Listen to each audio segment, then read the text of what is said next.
สบายดีพี่น้องวันนี้เขากะหาหน่อไม้ไปยาวก่อนหน่อยนะจ๊ะ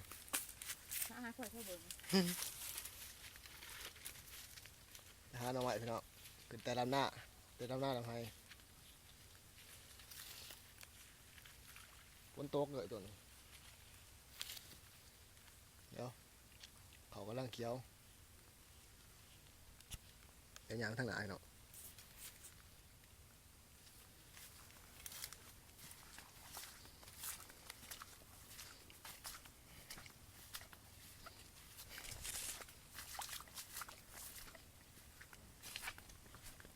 วันนี้มาหางัดหน่อไม้ไปกินกับปน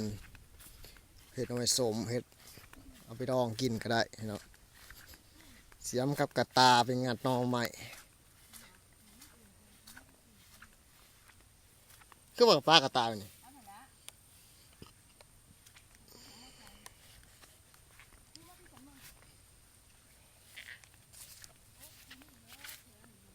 มันเป็นตะมิโอ้มีดอกเขาไปเมื่อไงเดือดยังไง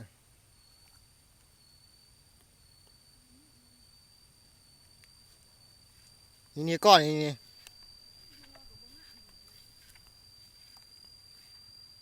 ผมมีนะ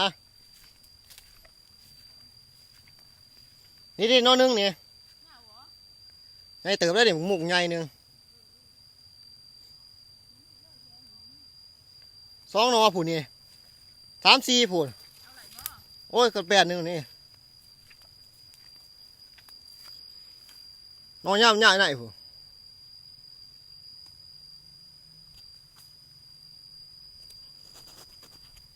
เราเพียวนอพอน้ำใหม่แล้วบุก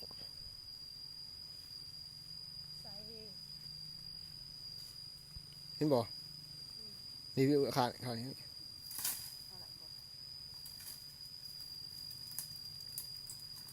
เดี๋ยวเบิ้งนุ่งคือหลายแท้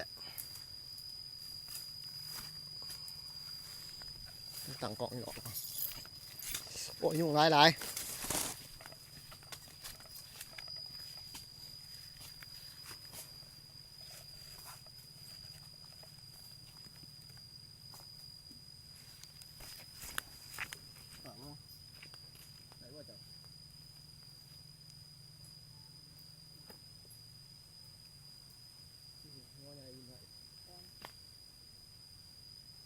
ตรงลงไว้ขึ้นหลาย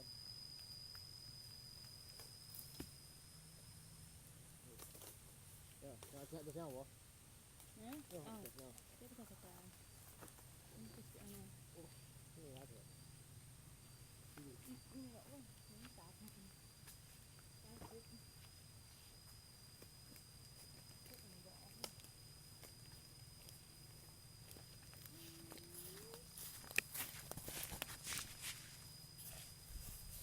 เด้อพี่น้องเด้อ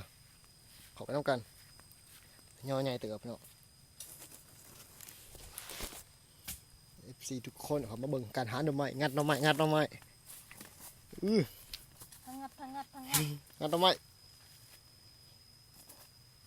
โอ้เป็นพี่เดือดขี้เดือยดิต้องมาหยาบเถอะ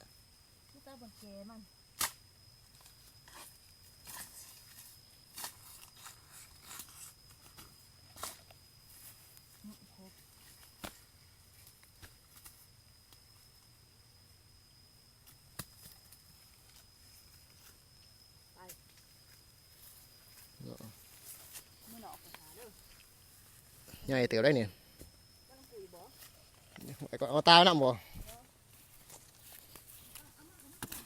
ยุ่งได้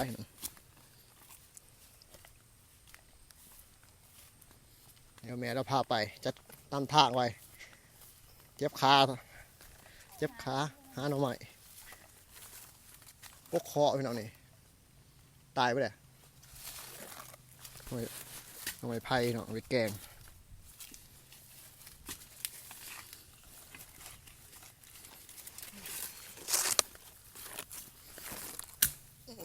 ใหญ่เลย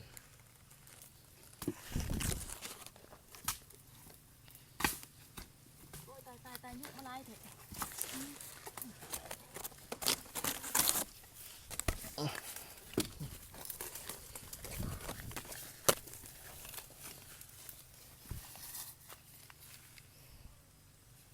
ไม่ได้ว่าเลยนี่นอกให้มันหน่อยนี่หน่อยไงนะ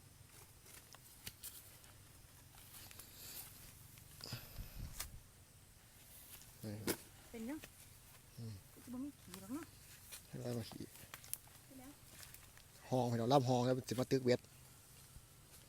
ตำหน้าเดียวโอ้ยโอ้ยทำห้องให้เรามีปลาเค็งใหญ่ดูได้นี่ขาไปฝากหนังกันหน้าครับพี่น้องเราฝากห้อง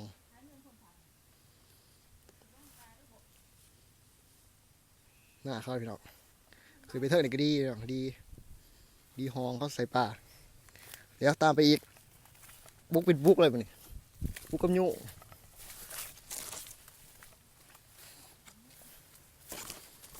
จ่ายแต่กล่องสันเนี่ย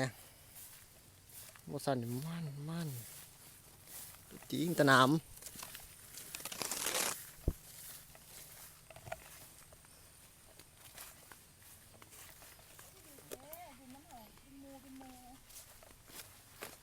ได้ยังวะ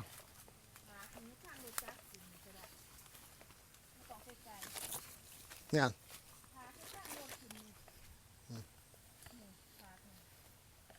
นะพี่น้องเนาะตามเราไปคือบ่เอาตัวทั้งหนอเอาเลยเดี๋ยวบ่ต้องให้บอกนะดีครับพี่น้องไฟไหม้เบิ่งปีกไก่เจ็ดไหม้ทางรถ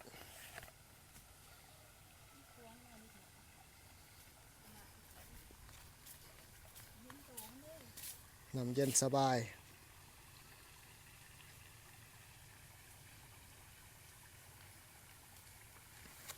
ลำหวยลำหองอุ้ยเย็นสบาย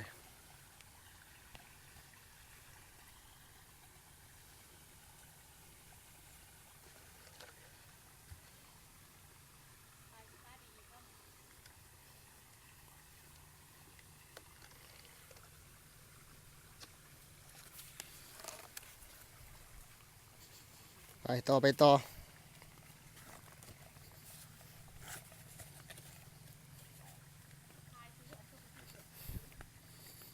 ถ่ายยังโอ้ไปต่อหมื่นก็ได้นะ ตั้งเขาตามสิ โอ้ก็สักคอยแค้นมันแหนนมันหนักตัวประสาทห่างไปพี่น้องเกือบเหยียบน้ำมันเลยนี่โอ้เราไปตามเราไปฮะเหมือนว่าโอ้ยดำเดือดเกิน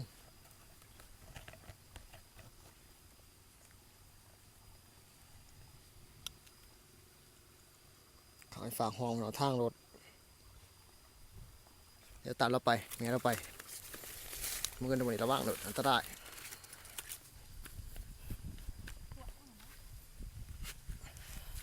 ถือว่างามเลยที่นี่เหมือนโอ้ยเพียงว่าเขาโอ้เดือดพอสมควรเนาะทีเนาะพระเจ้าจอสโอ้ my god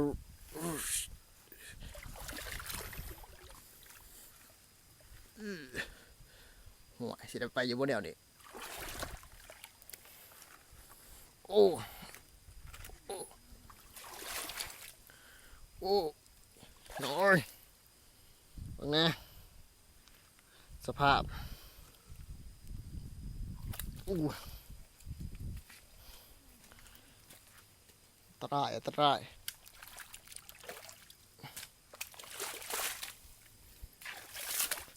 ยวตามเราไปโอ้ยทางยากดี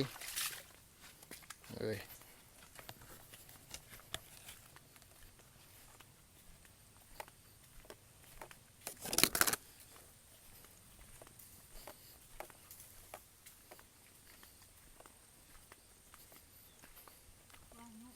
ได้นอนหนึ่ง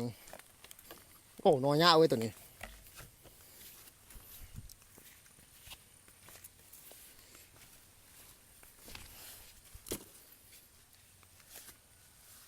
สองนอนใหญ่ทั้งขาง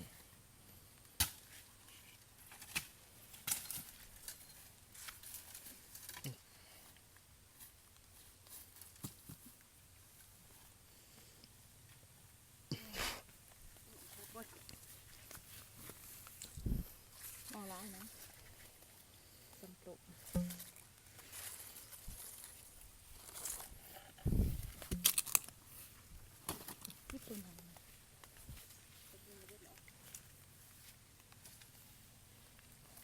น้อยใหญ่เนาะคนแข็งรอเจ็บเนี่ย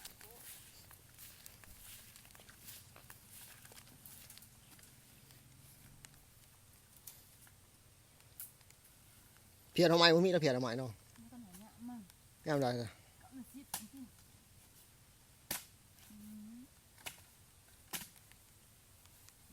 ป่า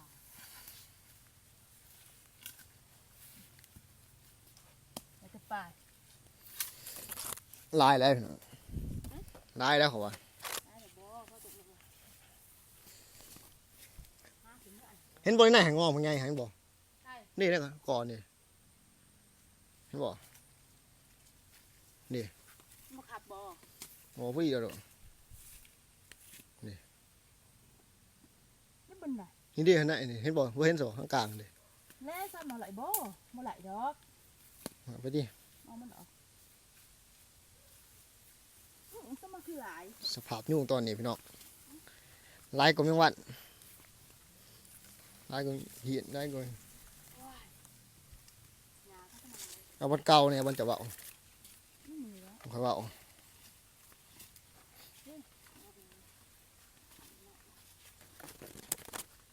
ใช่ป่ะ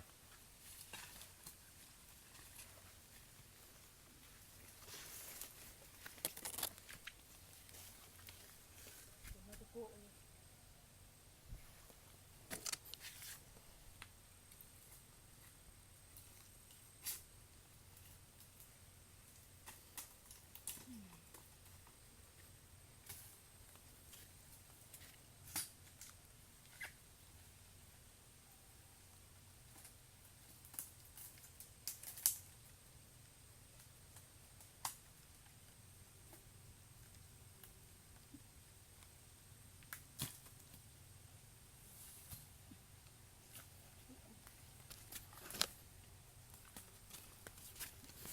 ตัวขาวนี่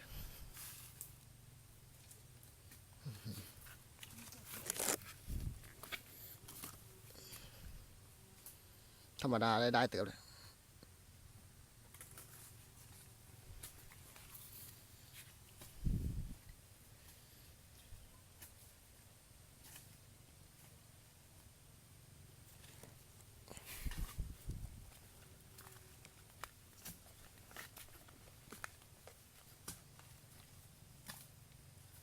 ตัวเต่า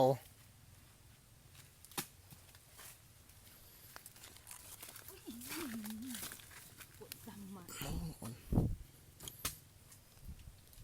เด้หน่อยหนึ่งสองหนอน้อยๆเลยน้องดิน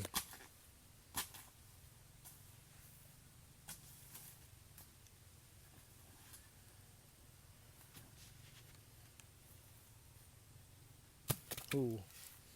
ง่ายๆตัวนี้ธรรมดา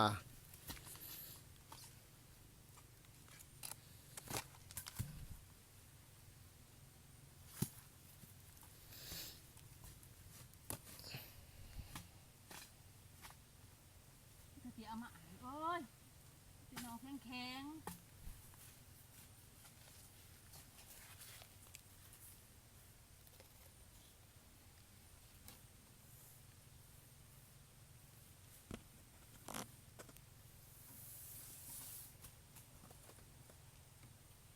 ได้หรือบ่ ได้แล้วต้องมาเบิดดอกพ่อวะปล่อยไปต้องพ่อได้เลยดินักไปดอกนักเติบอายุประมาณ5 โล6 โล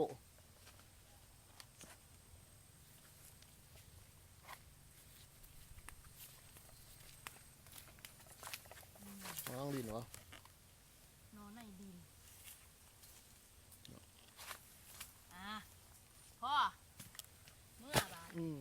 ธรรมดาใส่นอกการหาดอกไม้เฮา ไอ้เอาเมื่อตัวถือไหลบ่ ไหนอยู่จะเอาหล่อวะ เออ ให้อยู่หากินดอกวันหน้าไปวันนี้จะจบคลิปตรงนี้ก่อนพี่น้องเนาะโอ้ยเมื่อย ฮอด แบกเอาเสียมเลยกูจะใส่หลอกกูจะชุกเลยไปหอนแหลมเมื่อห้ามนะ เจ้าแบบเขาเจ้าเอาไป เขาจะชุกเองหรอกเจ้าเมื่อหันคุณจะเอาเสียมคอยจะเอาลงใหม่ใส่หลอกคอยชุกจะเอาเสียม หลายครับ